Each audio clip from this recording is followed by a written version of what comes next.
Every upgrade in the Outer Worlds 2 is permanent, so you must choose wisely.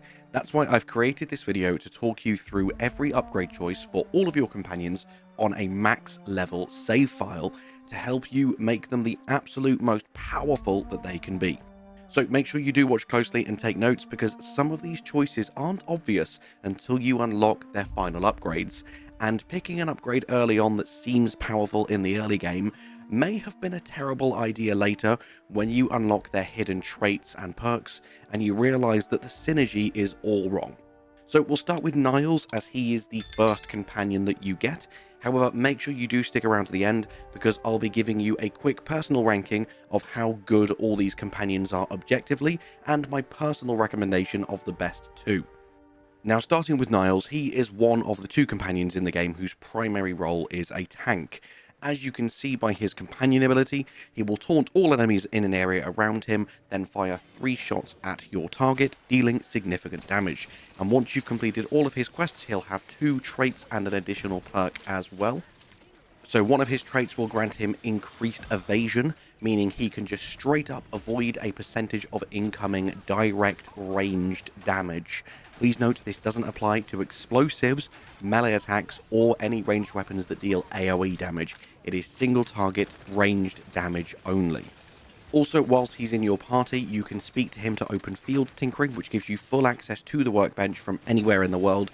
This alone is a surprisingly powerful ability for longer missions where you might be running low on ammo, and his additional perk is Last Defender. After using his companion ability, Niles will negate 100% of incoming attacks for a short duration.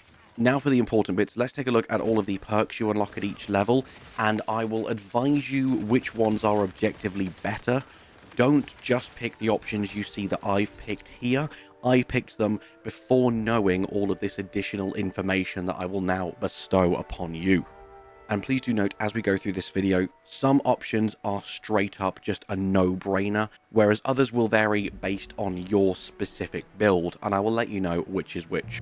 For instance, this very first choice here, option 1 is if you want to build Niles as a tank, whereas option 2 is if you want to build Niles as DPS. One of them means that enemies are more likely to target him, and he will taunt enemies that aren't. The other one gives him 25% increased armor penetration, and means he will target enemies' weak points more often. In my opinion, the player character is far more tanky than your companions. You can have triple their life pool at the end game, and with your shield gadget as well, you really don't need a dedicated tank, so I prefer to build Niles as a DPS. However, if you are going with a particularly squishy build, then you might want to take his tank option here. The first option means that looted containers have a small chance to contain a large cache of scrap. You are going to be getting so many resources throughout this game. Completely ignore any perk that says that it's going to give you additional resources. You absolutely do not need them.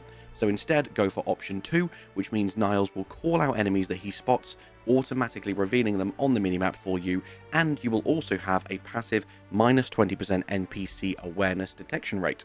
The level 15 perk, both of them are around survivability. The first one is going to give Niles an additional +9 armor rating, which can be destroyed, but will automatically be repaired after a few seconds of not taking damage. The other one, however, Niles will automatically cloak if he hits 50% HP. This will also increase his damage dealt and make him almost impossible for enemies to hit. It will stay active for a few seconds and can happen once every 30 seconds. I actually would advise you to pick this one because it can trigger multiple times per combat, whereas Niles is always going to be under fire, so once his self-repairing armor has been broken, it's hard for it to regenerate again. And for that reason, on line 4, again, I would advise you go for the Ghost Array mod. Both of these just give you a personal version of the 2 abilities I just spoke about. So the self-repairing armor mod means that you can now craft your own self-repairing armor, and the Ghost Array mod means that you can now craft your own Ghost Array. So again, in my opinion, the Ghost Array is better, so probably grab that one. For the second to last upgrade, you've got either Dumb Aggression, which means that his companion ability will now goad enemies instead of taunting them. Goad is a more powerful version of Taunt, which forces enemies out of cover, stops them from using cover, and reduces their attack speed. or the other option, full cylinder, which means his companion ability will now fire off 6 shots instead of 3, doubling the damage dealt, and if an enemy is killed by this ability, they will explode, dealing damage to all other enemies in the area. Both are fantastic. I prefer raw burst DPS over a CC option, but both are fantastic. Pick whichever one is preferable to you. And finally, we've got Force Emitter and Smokescreen Emitter. One of them, when an enemy gets within melee range of Niles, he'll activate a shockwave, dealing AoE damage and knocking down all enemies. This only happens every so often, as it is on a medium cooldown, but also Niles gains plus 10% passive damage resistance against all sources, or the smoke screen, which means he will periodically release a smoke screen at his location, granting camouflaged to party members that enter, meaning you will become temporarily invisible and deal bonus sneak attack damage. Now, I would advise the Force Emitter because the smoke screen requires you to be near Niles, and that's not always possible. So the Force Emitter is going to be effective all the time, whereas the smoke screen may require you to reposition, which you won't always want to do. And then the last thing to talk about with Niles, the least important of the options, because these are the only things in the game that are interchangeable, this is the weapon and armor upgrades. So firstly, for upgrade 1, you can have your gun either deal plasma damage with a slight increase to attack power, or shock damage with a significant increase to attack power. And before I tell you which options are objectively better, there's just something very important I want to tell you now so we don't have to keep going over it throughout the video. When you do see anything weapon or armor related that says slight or moderate or significant, these are all very minor changes. The amount of damage that your companions deal and the amount of armor that they have is negligible. So with maybe like one minor exception, you always want to focus on the abilities and the utility of these upgrades rather than if they give you like an extra 10 damage. Because you're dealing 2000 DPS, they're dealing 200. It really is that negligible. Now, with that said, pick either plasma damage or shock damage, whichever one is going to synergize best with your build. And for gun 2, you can now either have it ricochet and damage a second nearby target, or occasionally his shots can knock down enemies.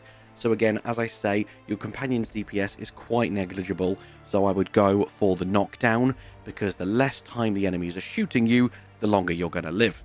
Now, as for the armor upgrades, one can grant him immunity to shock side effects, and the other to corrosive side effects. I would say to go for shock, because more enemies in the game deal shock than deal corrosive damage. Ideally, if you want to play perfectly, you can change this at will depending on the enemies you are fighting. You'll just have to remember to speak to him or go to a workbench to do so. But if you really can't be asked with that micromanagement, which I do not blame you, just stick it on shock because that is the more prominent side effect in the game. And as for armor 2, one can give him a small armor increase plus the ability to reflect a portion of damage back at the attacker, or the other gives a big increase to armor. Plus, you will now passively increase your evasion stat when standing near him, meaning you also have a higher chance to automatically dodge bullets. And this is basically the only exception that goes against what I said earlier. You do actually want to go for the evasion, even though it means you have to be close to him, because the other one is pathetic. The amount of damage you reflect back to the attacker is so minimal that you may as well have that evasion working for you every so often. Now, apologies Niles took so long, there was just a little bit of explaining I needed to do to talk you through how certain things work, so that the rest of the companion overviews will go much quicker. We'll take a look at Valerie next, as she is the next companion that you start with, and she is the only dedicated healer in the game. She starts off incredibly weak, and you will absolutely not want to use her, but by the time you unlock the rest of her abilities and you get into the end game, she is crazy powerful and can dramatically increase your survivability. So firstly, for her companion ability, she will fire a volley of healing drugs at you, applying a strong heal over time effect and granting massive damage reduction for a short duration. She doesn't have any additional perks, but her 2 traits are that she will automatically use a lesser instant heal version of her companion ability when a party member is reduced to critical health, and this will happen every so often. And also, while she's in your party, you will have a chance to preserve your bypass shunts when hacking. So now we get onto her perk point choices. At level 5 you can have it so that whenever Valerie uses her life injection module on a party member, they will also receive 10 additional armor for a moderate duration, or when she uses it, all party members including herself are also healed for 20% of their max health instantly. Absolutely choose that one. The armor is so negligible. In the late game, you can have upwards of 300 armor, plus 10 is nothing. Next up, you've got either integrated mag pick repair or salvaging tools. I picked salvaging tools for the 20% chance to get double items when breaking items down, but I would absolutely advise you go for the mag picks.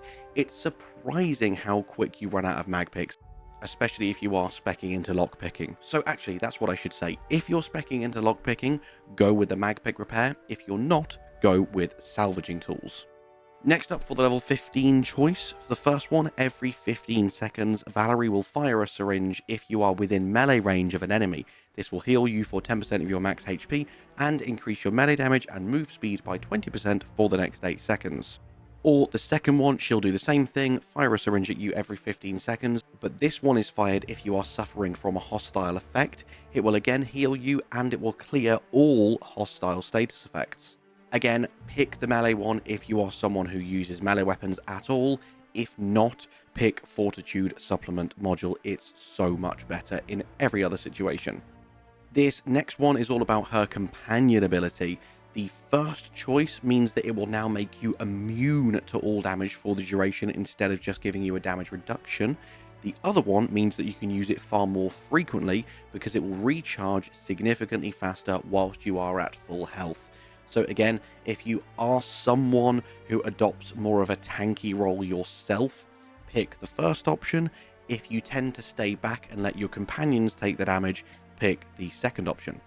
The fifth perk point can be put into either whilst Valerie is in the party, any overhealing from all sources will now be converted into a temporary additional HP shield that will degrade over time, or while she's in the party, you and your companions will automatically heal back to 50% of your max HP. Absolutely go for the shield. This thing is insane. Having 2 full health bars pretty much constantly because of all of the additional healing that you can get is so insanely powerful in the late game. And for her 6th and final choice before we look at her weapon and armor upgrades, firstly, whenever you are healed by her companion ability, you will gain plus 20 armor for the remainder of combat, doesn't stack if applied multiple times, or same thing, you will regenerate 1% of your HP per second for the remainder of combat, again, doesn't stack if applied multiple times. Pick the health, 20 armor rating is nothing. There is a perk that you as a player can get that will give you hundreds and hundreds of armor that I will cover in my player character perks and traits video. Honestly, plus 20 armor is so minuscule for the player in the late game. And now, as I say, finally, for her weapon and armor upgrades, the first weapon one is it can deal either slightly more damage and apply more stacks of burn, or significantly more damage and switch the damage type to frost. As I say, ignore the raw damage, that really doesn't matter unless you are speccing heavily into leadership, which is ill-advised. It's not a very good perk. So I would actually still switch to frost. Frost is a much more powerful status effect than burn because it will completely freeze your enemy, and as I said earlier, if they're not dealing damage to you, you're not dying. Next up, for the second weapon upgrade, either it can now fire in bursts, dealing AoE damage, and has slightly increased damage overall, or you can switch to periodically using a large beam that deals massive damage and makes her regular shots deal slightly increased damage too. Now, something I will say is basically ignore AoE damage in this game unless that source of AoE is significantly powerful like this game's version of the BFG, because enemies don't tend to clump up that often.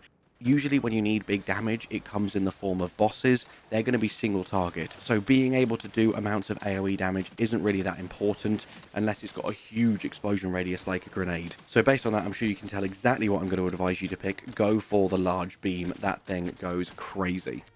And now finally for Valerie, for her armor, Both upgrades will give her moderately increased effectiveness to her armor, and then she can gain immunity to either corrosive or shock side effects. I would advise you go for shock.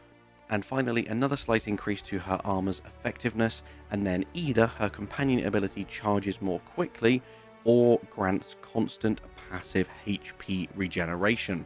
Both of these are kind of great, so I will leave you to make that choice. Because you can switch them at will and you're not locked into one or the other, just use them both and see what feels best for you. Next up, as she is the first unlockable companion that you will come across aside from your starting two, let's take a look at Inez. Spoiler alert, she is absolutely the best companion in the game, hands down, without a shadow of a doubt. I will explain why in just a few minutes. So firstly, her companion ability, traits and perks. She starts with the magic bullet, which launches a volley of hot plasma at your target, dealing heavy damage. As for her traits, at the start of combat, she will inject her combat drugs, temporarily increasing both her rate of fire and her accuracy. And whilst she is in your party, the amount of inhaler charge that you receive from drugs is increased. If you don't know what that means, there are loads and loads and loads of collectibles throughout the world that will give you a percentage of an inhaler charge. So if you pick up 3 items that all give you like 34% charge each, that will equate to an extra charge. And these are basically your Estus flasks. So if Inez is in your party, you gain more Estus flasks more frequently. And for her additional perk, when you unlock this, she can now hold 2 charges of her companion ability, and this is what makes her so insanely overpowered. So let's now take a look at her perk points. First one you'll get is either her accuracy is increased, her weapon spread is reduced by 50%, and every 15 seconds her next shot will stun the target. 3 very powerful things for literally her very first perk. Or she will occasionally toss medical packs at you, and if you walk over them, they will reduce your toxicity buildup, or if you have already crashed, your crash duration. However, if you don't walk over them quick enough, they're going to break apart themselves after a moderate duration. As I mentioned earlier with Niles, positioning is key in this game. You're not always going to be able to get to these medicine packs, so absolutely pick the first one. Next up, eating and drinking with Inez in the party grants your inhaler a small amount of charge in addition to the normal healing, or eating and drinking has a chance to give you crude biomass for crafting. Again, you are going to be getting thousands of crafting materials throughout your playthrough. You do not need any more. Go for the inhaler charges. This next one depends on whether you chose the Raptidon graft or the Crabble graft during her first quest, and it will give either graft an extra effect. So lethal graft research means that the Raptidon graft's healing mists will now also grant you increased accuracy and damage if you are stood in them, and the Crabble graft means that her first shot with her ability now leaves a pool of plasma that deals damage to enemies in the area. And as you can see from her arm, I went for the Crabble graft. She is a damage dealer. Don't go with Raptidon, go with Crabble. And then the second option for this one is the medical graft research. The Raptidon's healing mists will now cling to friendlies, continuing to heal you even after you leave the mist. Or the Crabble graft, she will now drop a canister of healing mist at her position and heal friendlies standing in the mist. Do not go for this. You can see I selected it. Very bad choice. You don't really want to be stood still all that often in this game. You want to be moving, so give her the lethal graft research and make her do even more damage. Next up for option 4, you can have it so that she increases the potency of all biomass weapons in the party. She will now always also deal a small amount of corrosion damage herself, regardless of her weapon's damage type, and your corrosion damage is increased if you are using a corrosive weapon, and your corrosion damage side effects will now stack 10% faster. So this is absolutely amazing to go if you use lots of corrosion damage.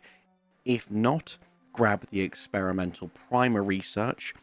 Primers are things that you can attach to your inhaler to increase and enhance its effects, and this primer specifically will effectively give you a vampirism buff for a long duration, meaning that all kills caused by your party will heal you for a small amount, and this primer has a very low toxicity usage, so you can combine it with other primers to make your inhaler even more powerful. So go with the corrosion one if you do use lots of biomass weapons, If not, go with the primer, just make sure you remember to equip it. Onto the level 25 perk point, you can either choose for the combat drugs that Inez automatically injects at the start of combat now last twice as long, or while she's in your party, your inhaler will restore an additional 25% health and make your whole party immune to damage for 3 seconds after use. We are absolutely going for the extra strength injector because of the final perk that we'll be picking in just a second. So, last but not least is the drug infusion modification or the emergency procedures. I'll start with the emergency procedures first because drug infusion modification is literally the best perk in the entire game.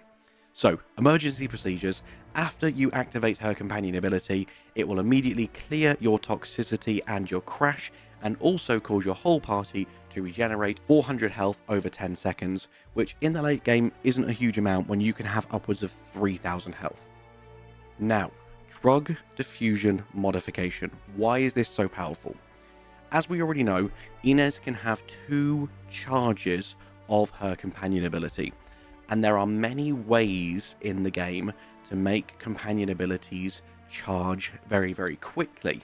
We also took the extra strength injector, so her drugs now last twice as long. And with this final perk, every time you activate her companion ability, which you can do quite often, she will reapply her drugs for the double length to the entire party, meaning you now fire 25% faster with 25% faster reload speed and a 50% reduced weapon spread. This just makes your whole party killing machines for the duration. And because it lasts so long, and because she can use it twice per combat, you can be permanently under the effects of the drug diffusion modification. This perk alone makes the rest of the game a cakewalk. And finally, before we move on to Tristan, let's take a look at Inez's gun and armor upgrades. Firstly, you can either have it deal slightly more damage overall and switch to corrosive, or stick to the standard physical damage with significantly increased damage, and also she reduces the likelihood that enemies attack her. You want to pick this one because you want her to stay alive so you can keep using her drugs. For the second gun upgrade, whenever Inez kills a human or creature, a medicine pack will spawn near the target, which breaks apart after a medium duration, but if you do manage to get over to it quick enough and walk over it, you will automatically reduce your toxicity buildup and crash duration. Or you can make it so that her weapon automatically reloads, allowing for a continuous rate of fire. Absolutely do not go for the first one. You deal 10 to 20 times more damage than your companions.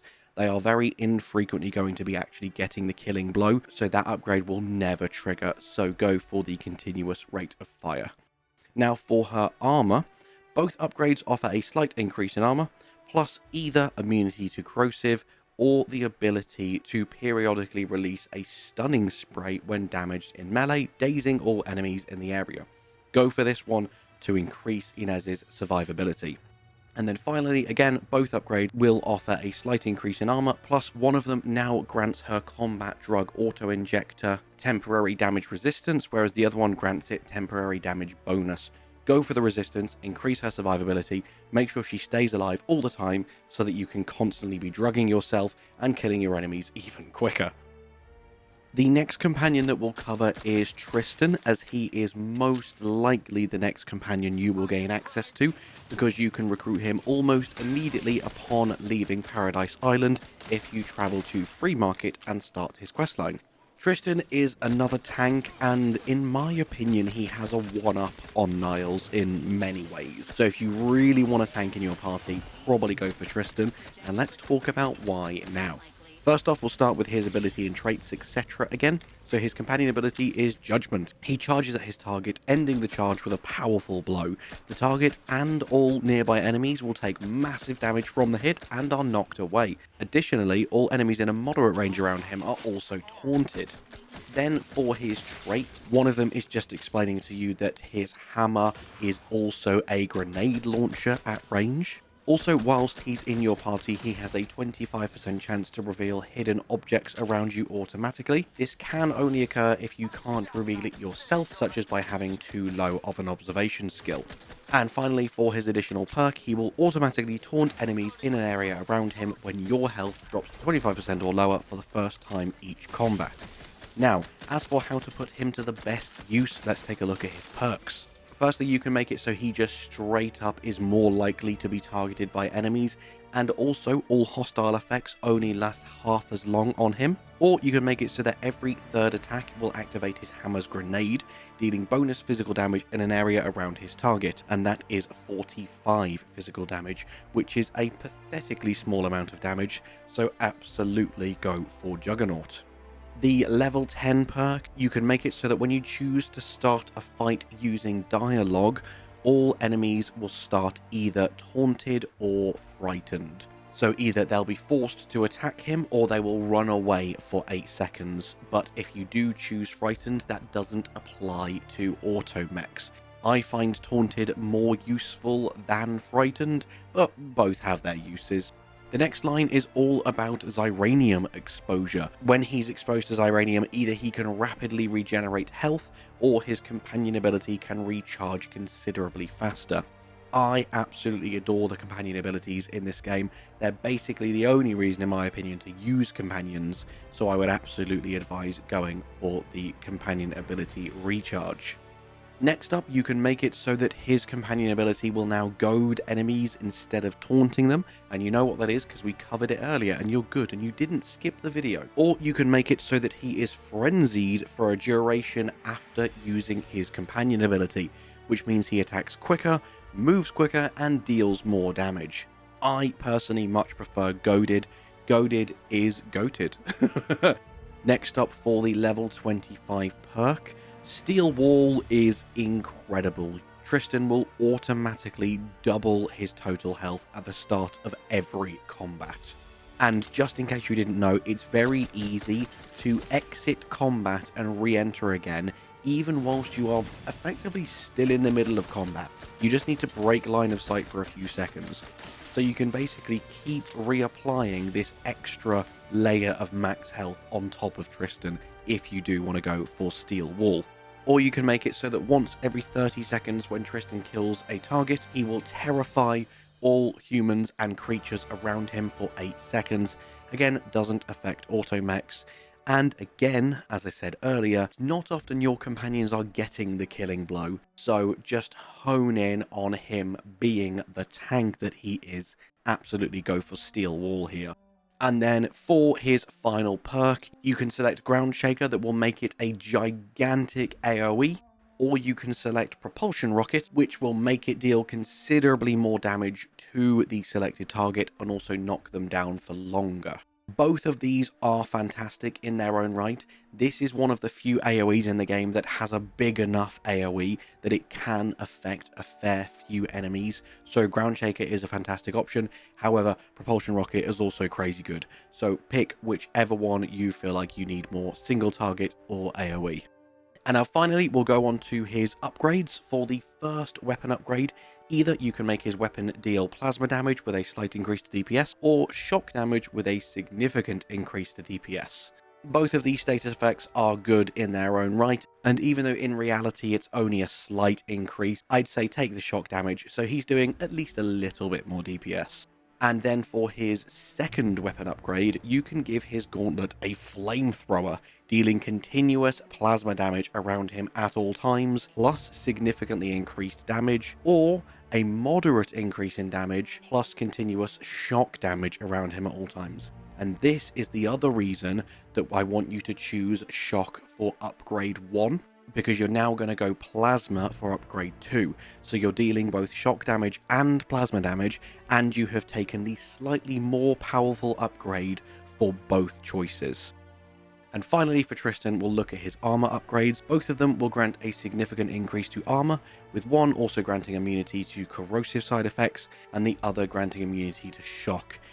And you know by now, far more enemies use shock than corrosion, so I would advise going for the shock side effect immunity. And for the final armor upgrades, one will moderately increase the effectiveness of armor and grant bonus damage based on his armor value, whilst the other will significantly increase the effectiveness and grant immunity to all AoE damage. Absolutely pick this one. This ability gives him so much survivability and makes him amazingly good at being your tank in sustained engagements. Next up, we'll now move on to and take a look at Aza. Once again, starting with Aza's companion ability, she uses her wrist-mounted explosive gadget to fire an explosive charge in a cone towards your target. All enemies hit by this take heavy physical damage and are staggered. Then she also has 2 traits and an additional perk.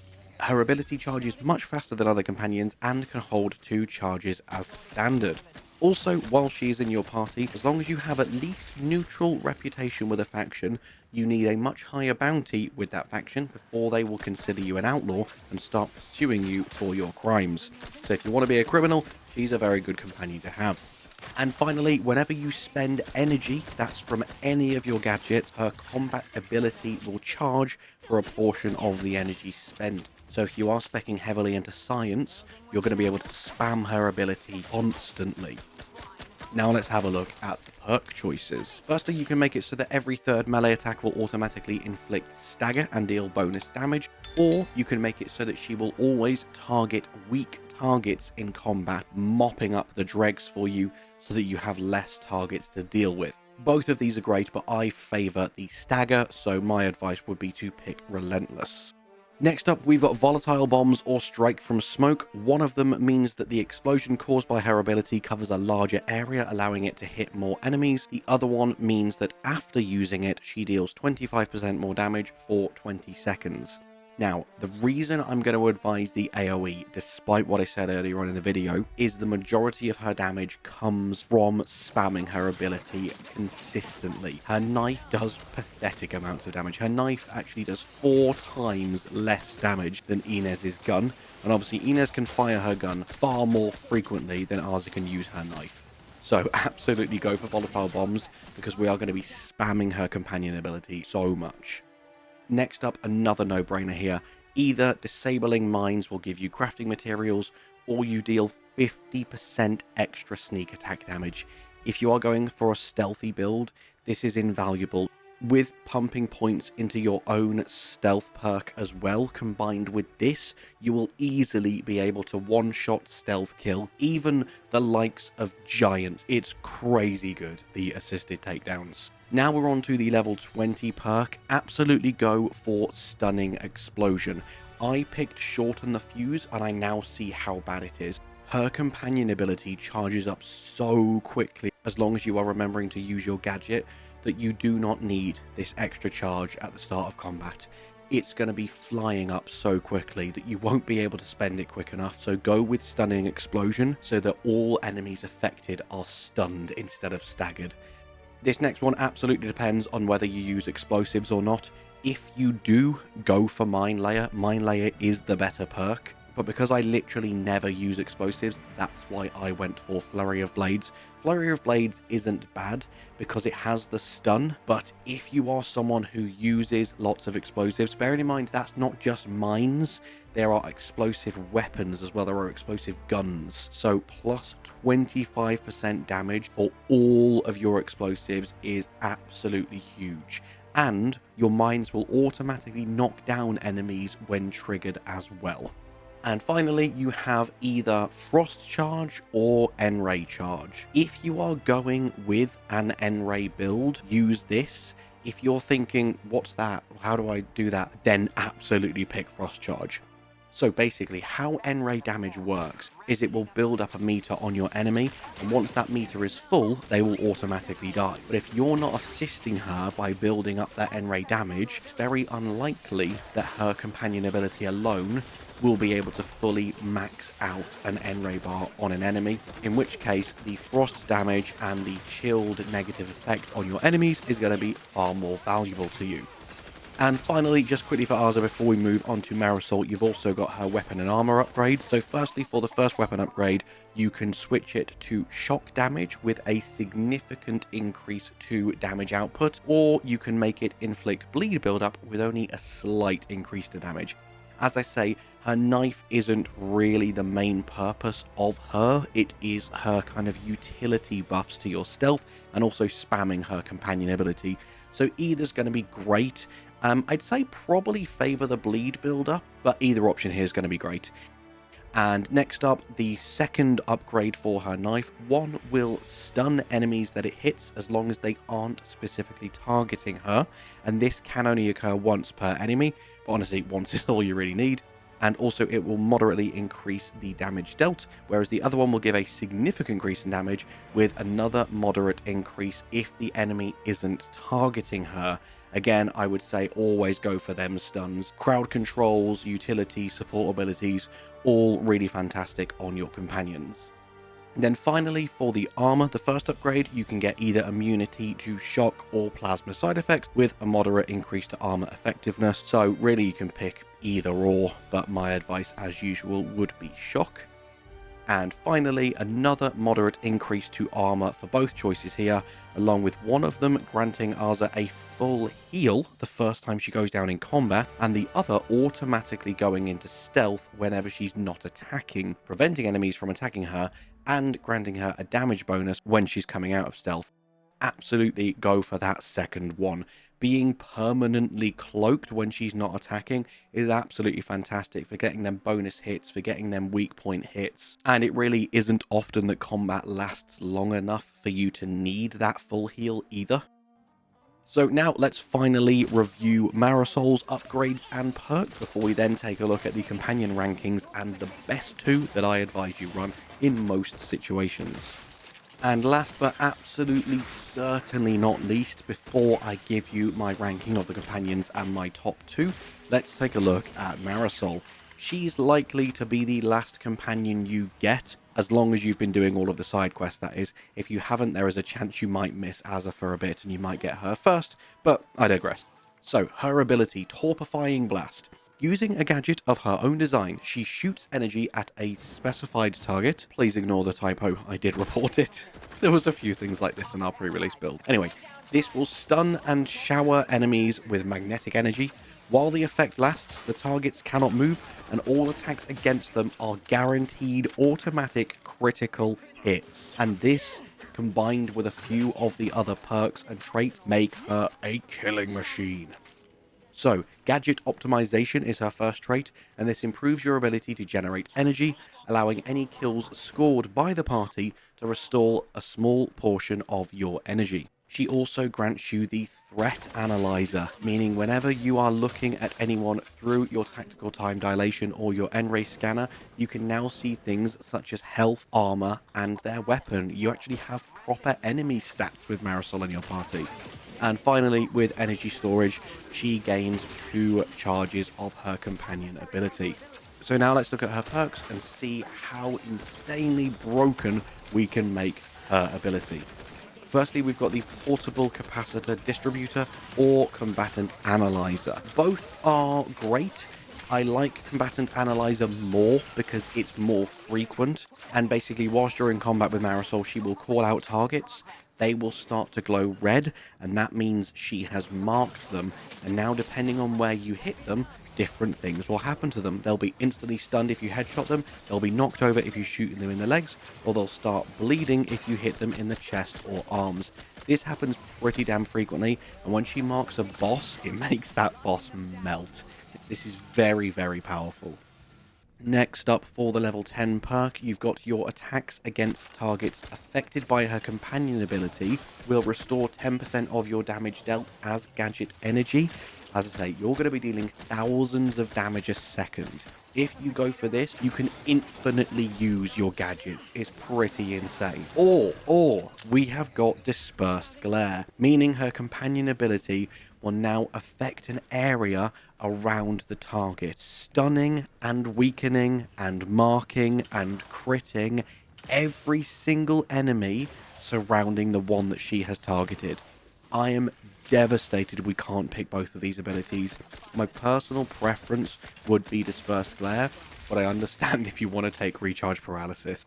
The next perk is a little bit pointless. Either you can gain more shock rods, plasma cells, and biomass ammo if they're the type of weapons you use, or you have a small chance to gain some crafting materials when you defeat and loot automechs. Pick whichever one you prefer depending on the weapons you use. Next up, Marisol will upgrade one of your gadgets for you. Either she will upgrade your shield so that it reflects damage back to your attacker, or she will upgrade your N-ray scanner so that you can now scan and mark and weaken targets yourself. At the time, I liked the sound of the shield generator, as you can see, but in hindsight, I would probably take the N-ray scanner. I feel like that one's going to be far more useful, and offense is the best defense. Whenever you spend gadget enemy in combat, Marisol's companion ability charges a portion of the energy spent.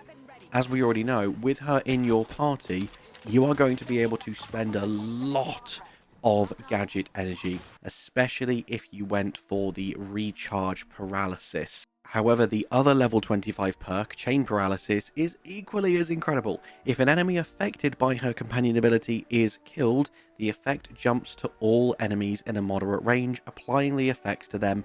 This can jump multiple times. So what I would say is if you picked the level 10 perk Recharge Paralysis, then take Linked Charge, because the synergy between these is insane. However, if you took Dispersed Glare, then take Chain Paralysis, because the synergy between these two is also insane. And finally, we've got either Energy Relay or Mind Discombobulator. Marisol throws a gadget that emits energy to all allies in a radius. When you are within this radius, your weapons are electrified, dealing bonus shock damage and gradually recharging your gadget energy. Or you can have it so that she throws a gadget near you that confuses all enemies in an area around it, while confused enemies wander aimlessly. If Mind Discombobulator threw the gadget at your enemies, I would say to do this one. However, it's not often that you're going to have too many enemies near you in melee range. You are going to be running away or murderizing them. For that reason, I would absolutely advise you to go for Energy Relay. And then finally, before I give you my rankings and conclusion, we'll just take a quick look at Marisol's upgrades, both her gun and armor upgrades. For the first gun one, both of them will grant a slight increase to damage, with one of them giving your weapon AoE attacks, and the other one making your plasma side effects much more potent. You know my feelings with AoE attacks in this game, unless they are big things like Tristan's ultimate, so I would probably favor the plasma side effects here, depending on what damage types you and the rest of your team are going for. And then for gun 2, both upgrades again grant a slight increase to damage, with one also charging her companion ability as she deals damage, and the other extending the duration of hostile effects on her target. So go for the companion ability. You want to be spamming this as much as you can. It is so powerful. And finally, for the armor, again, both of them will grant a small increase to the armor's effectiveness, with one granting immunity to shock and one granting an immunity to plasma. By this point, you know exactly what I'm going to tell you to do. And finally, again, both of the final 2 armor upgrades will increase the effectiveness, with one granting her a shield whenever you spend gadget energy, and the other giving her companion ability charge whenever she takes damage. This is about the only time I would say probably don't take the thing that increases how quickly she gains her companion ability, because she is moderately squishy and you do need her alive to use her ability. So here I'd say probably go for the shield battery, because you'll be giving her endless amounts of shield because she will be giving you lots of gadget energy. Now, finally, the moment you've all been waiting for, let's go on to the rankings, the top 2, and a few other quick bits of information for you before we wrap up the video. Now, before we finish, you have probably already guessed from everything I've been talking about, my advice for the absolute best 2 companions in the game are Marisol and Inez. You become a burst DPS killing machine with these 2 in your party.